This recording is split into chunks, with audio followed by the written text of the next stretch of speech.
You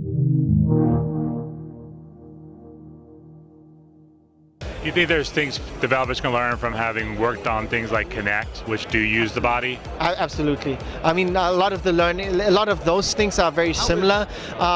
Just now, it becomes part of a much more immersive experience because it doesn't just do controls, but also the actual, like, using virtual reality, creating that telepresence of actually being there. So it goes over and above, but the control side of things can definitely learn from PlayStation Move, Kinect, or any of these devices, definitely.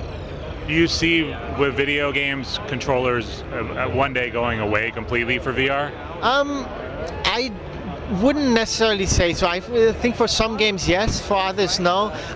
Tactical, like haptic feedback, or being able to have buttons is still something that gamers somewhat miss in game environments, in these new game experiences. So I don't think it will go away entirely. There are other concepts, like we've just seen that announced a company that went out with motion tracking, but it also has, like, it basically uses like rubber bands and stuff like that to kind of give you a sense of what you call it, like a pull, and like depending on like it creates an illusion of actually having something in your hand, and like having this this haptic feedback, and that can kind of make a much more immersive experience. So even then you would still have some sort of controller in some way or another.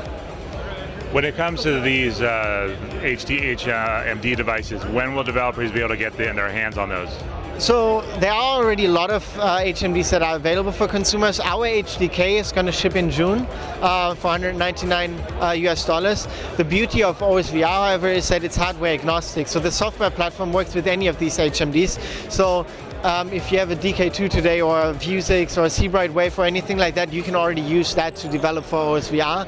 For consumers, well, they could buy it in June. It's not what we do is not necessarily meant for consumers, but more for developers. But yeah, that's when we're going to be shipping. You know, people who have been following Oculus from the beginning are very familiar with the jump between DK1, DK2. Since you guys are just entering the space, is this on par with something like a DK2? It would probably be slightly better than the DK2 in terms of image quality, because we're using the dual lenses.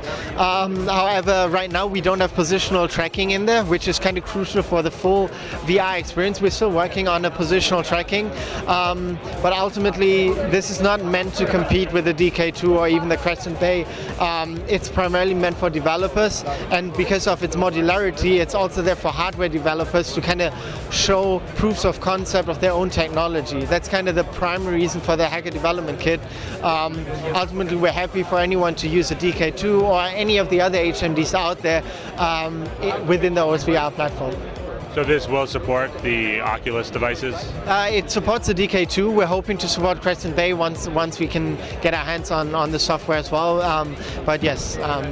Where do you see VR 5 years from now, just from the sheer amount of companies that are entering the space? Everywhere, really. Like it's an insane thing to see that, like, interest in VR comes from every industry. So obviously, as Razer, our interest is primarily in gaming, but we get companies interested in it from general entertainment, movies or music. We see it now from sports. You saw like NBA recording the matches in VR. Tourism has a lot of interest, real estate, even colleges, to kind of check out the college in VR and experience that yourself. So car manufacturers are coming to us for rear seat entertainment and virtual reality, stuff like that.